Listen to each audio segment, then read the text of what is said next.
Imagine feeling that you finally escaped, that after months, perhaps years of struggling to recover your identity, you managed to establish boundaries. You began to recognize your own worth.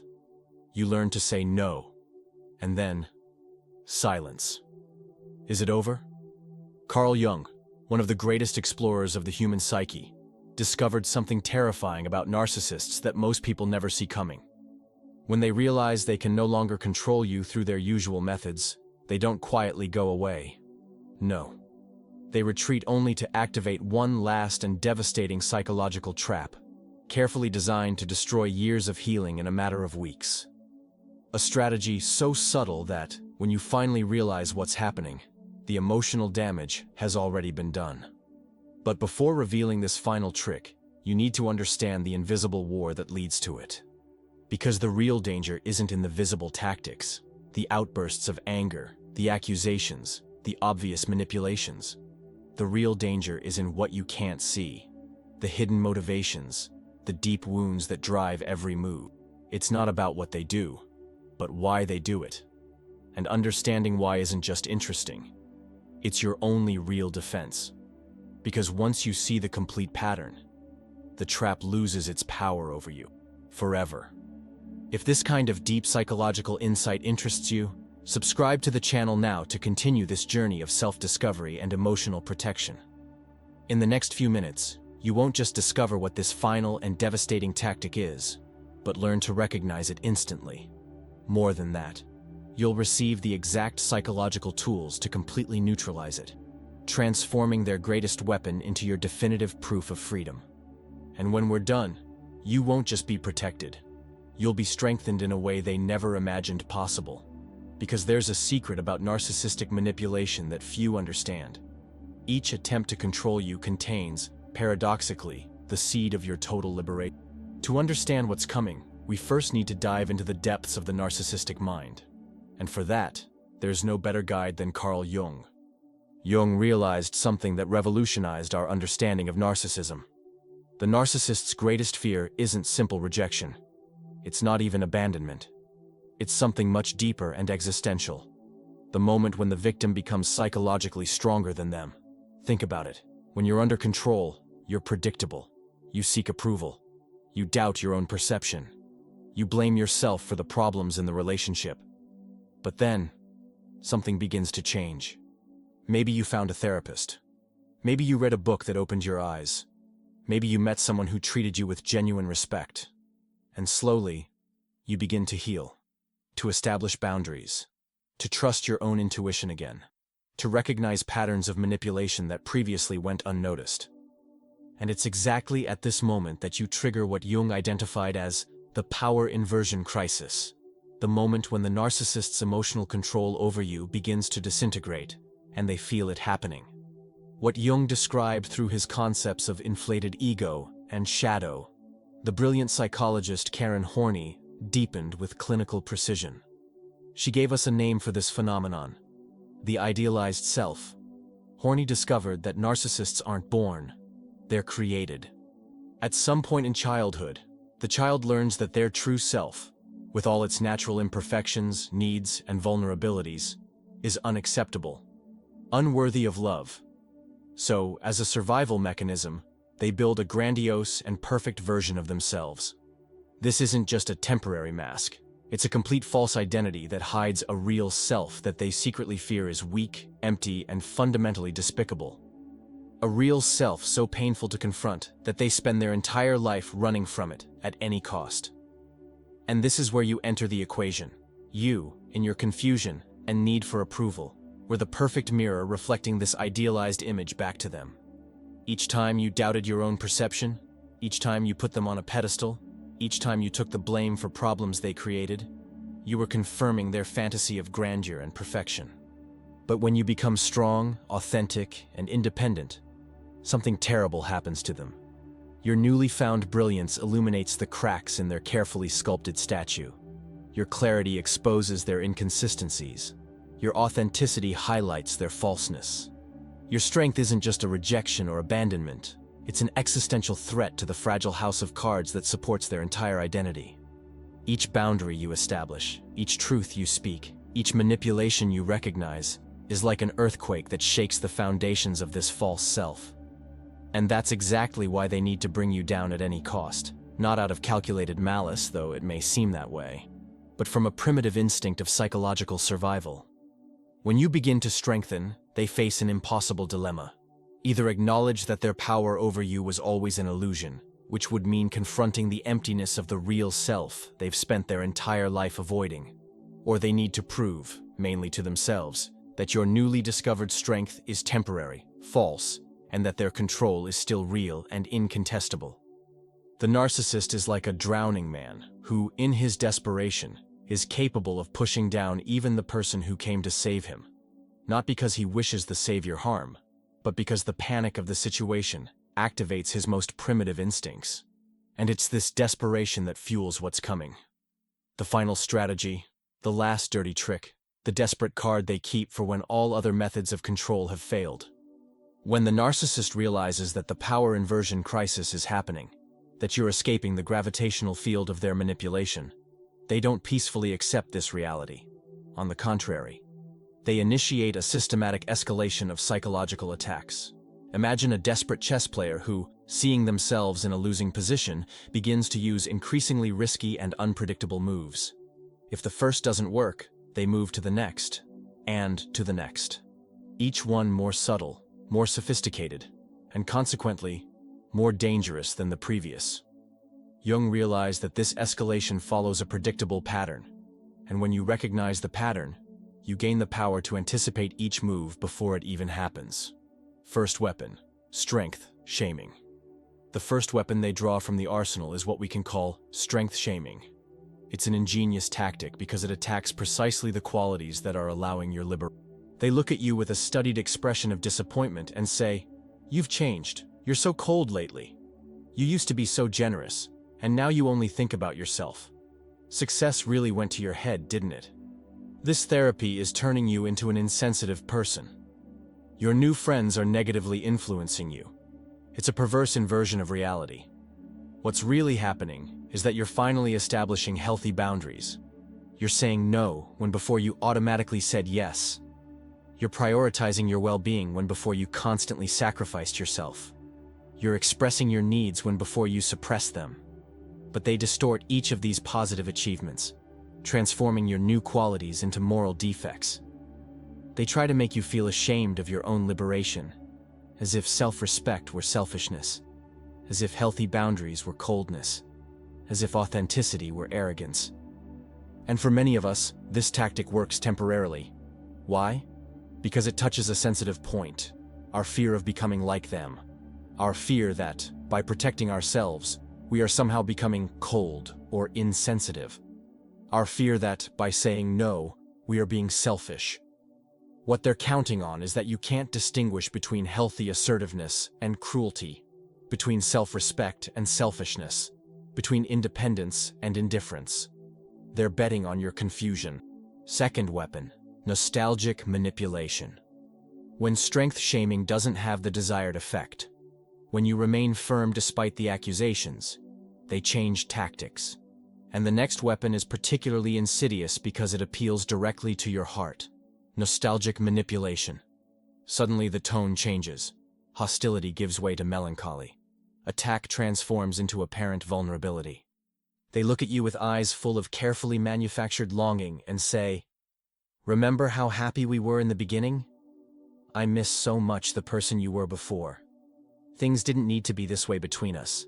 We lost something special." It's a brilliant strategy because it activates in you a cascade of selective memories, moments of connection, promises made, dreams shared. The beginning of the relationship, when everything seemed possible, before the manipulation became evident. Jung understood that nostalgia is one of the most powerful psychological forces because it has the power to rewrite history, to soften the edges of painful memories, to blur the lines between what really happened and what we wish had happened. But here's the truth they don't want you to realize. They don't miss you. They miss the version of you that was easier to control, the version that doubted herself, that constantly needed validation, that tolerated unacceptable behaviors, that blamed herself for problems they created. They miss not the authentic relationship, which never existed, but the power imbalance that benefited them. It's like a thief who misses the time when you left the door unlocked. And if you yield to this nostalgic manipulation, if you allow this romanticized version of the past to eclipse the reality of what you experienced, you will be giving them exactly what they want, a gateway back into the cycle of manipulation. But what about when these two tactics fail? When you remain strong in the face of shaming? When you don't let yourself be seduced by manipulated nostalgia? What happens then? That's when they resort to their final weapon, the last dirty trick. The tactic that Jung considered the most dangerous of all, precisely because it attacks not your weaknesses, but your greatest strengths. A strategy so effective that, even knowing about it, many people still fall into the trap. But when none of this works, when shaming doesn't shake your confidence, when manipulated nostalgia doesn't awaken your guilt, when you continue firm on your path of healing and self-discovery, they draw their final weapon, the last dirty trick, the most sinister and sophisticated tactic of all, fabricated vulnerability. This is the strategy that Jung identified as the most dangerous precisely because it doesn't attack your weaknesses. It hijacks your strengths. It doesn't exploit your fears. It exploits your virtues. It doesn't appeal to your insecurity. It appeals to your humanity. 2. Fabricated vulnerability works like this. Exactly when you're at the peak of your strength, when you've finally established clear boundaries, when you've begun to reconnect with your true self, suddenly they create a crisis. And it's not just any crisis. It's a crisis carefully calibrated for you, for your specific sensitivities, for your particular points of compassion. For some people, it's a sudden and mysterious illness. Symptoms vague enough to be unquestionable, but serious enough to demand immediate attention. For others, it's a devastating financial problem that appeared out of nowhere. For still others, it's a deep emotional collapse, often accompanied by veiled insinuations of suicidal thoughts. And then, and this is crucial, they don't seek just anyone for help. They come to you. The person who established boundaries. The person who said no. The person who was finally escaping the cycle of manipulation. I know I shouldn't reach out to you, but I have no one else. I understand that you need space, but this is an emergency. I would never ask this if it wasn't absolutely necessary. According to Carl Jung, this is not a coincidence. It's a deliberately calculated strategy. Jung observed that narcissists, despite their apparent lack of empathy, are paradoxically intuitive when it comes to mapping others' emotional vulnerabilities. They know exactly which buttons to push to activate your caretaker instinct, your natural empathy, your sense of responsibility, your human compassion. In their own words, they weaponize your best qualities against you. They transform your empathy into a trap. They convert your compassion into a handcuff.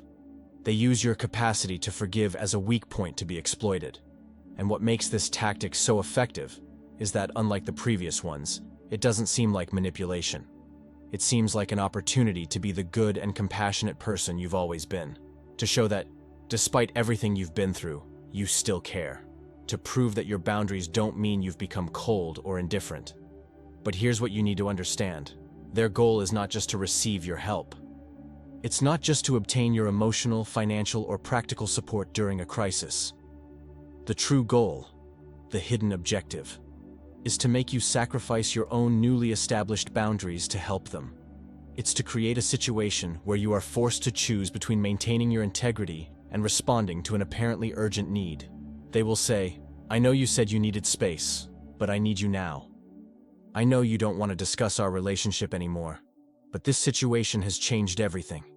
I know you established this rule, but surely we can make an exception in this case. And each, just this once, is not just an isolated request. It's a test.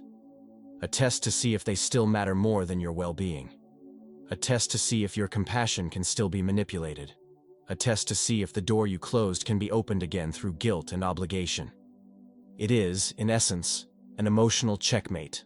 If you maintain your boundaries, you feel like a cruel person ignoring someone in genuine need. If you suspend your boundaries, you compromise all the progress you've made and open the door to more manipulation. Jung called this the great trap of individuation.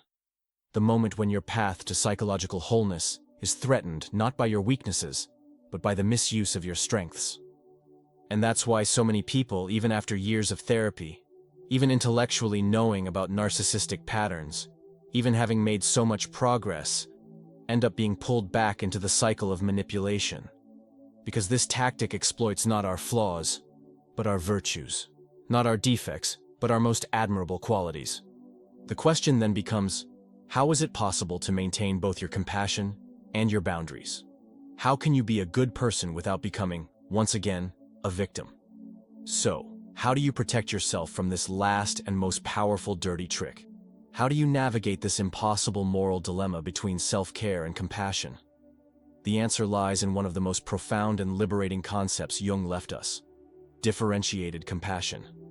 Jung realized that true compassion is not a brute and indiscriminate force. It's not all or nothing.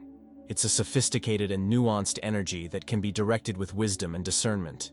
Differentiated compassion means that you can simultaneously feel genuine empathy for their suffering without feeling responsible for solving it.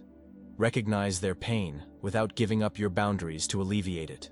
Wish them well without sacrificing your own well-being in the process. It's the ability to say, "I sincerely feel sorry that you're going through this. It must be really difficult," without saying, "Let me abandon everything I've built and all the boundaries I've established to save you." It's understanding that true compassion doesn't mean diving into the ocean to save someone who is drowning. It means throwing a life preserver from the safety of the shore. Because here's a truth that few understand. When you sacrifice your boundaries to help a narcissist, you're not really helping. You're feeding the very pattern that causes suffering to both. You're reinforcing the illusion that emotional control is a valid form of connection. In practice, this means responses like, "I'm sorry you're going through this. I sincerely hope you find the support you need. Unfortunately, I'm not in a position to offer that kind of help right now. I understand this is a difficult situation. Here are some resources that might be helpful to you at this time. I recognize that you're suffering, and that saddens me. At the same time, I need to honor the boundaries I've established for my own mental health." These are not cold or insensitive responses. They are responses that honor both the reality of their suffering and the reality of your healing journey. They are responses that show you can be compassionate without being a doormat, empathetic without being a victim. In moments when you feel confused, when guilt begins to erode your determination, when you begin to doubt if you're doing the right thing, remember this profound quote from Jung: "The privilege of a lifetime is to become who you truly are." This isn't just a beautiful phrase, it's a moral compass to guide your decisions. Faced with any request, any crisis, any appeal to your compassion, ask yourself this essential question: does helping them in this way bring me closer to who I truly am, or does it take me away from that journey? Is this action aligned with my deepest values, or is it motivated by fear, guilt, or habit? Am I responding from a place of inner strength and clarity, or from a place of confusion and obligation? Because in the end, as Jung discovered, the greatest responsibility we have is not to others, but to the wholeness of who we were meant to be. And sometimes, the most compassionate act we can perform is to refuse to participate in dynamics that diminish both us and others. And now, let me share with you the final and transformative truth. The revelation that completely changes your perspective on this entire dynamic. The desperate need the narcissist has to control you was never a reflection of your diminished value. It was always a reflection of their emptiness. Each attempt at manipulation, each control tactic, each dirty trick, including this last and most powerful one, is not a sign of the power they have over you. It is the irrefutable proof of your freedom and the strength they so fear. Think about it. They wouldn't invest so much energy in trying to control you if you weren't powerful. They wouldn't resort to increasingly desperate tactics if they didn't feel your growing inner power. They wouldn't need the last dirty trick if all the others hadn't failed in the face of your growing autonomy. What seems to be your most vulnerable moment, when you are facing the dilemma of fabricated vulnerability, is, in fact, the moment of your greatest power.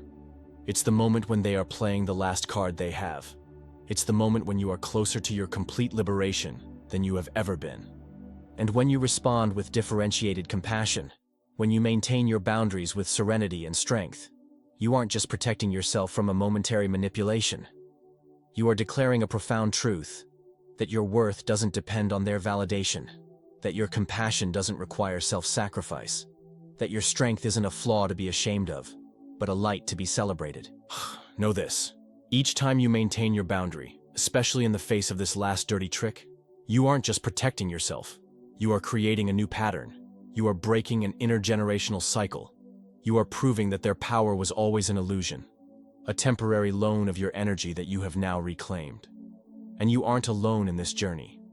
There's a whole community of brave souls who are learning, like you, to choose themselves. People who are discovering that their strength isn't selfishness, that their boundaries aren't cruelty, that their self-honor isn't arrogance.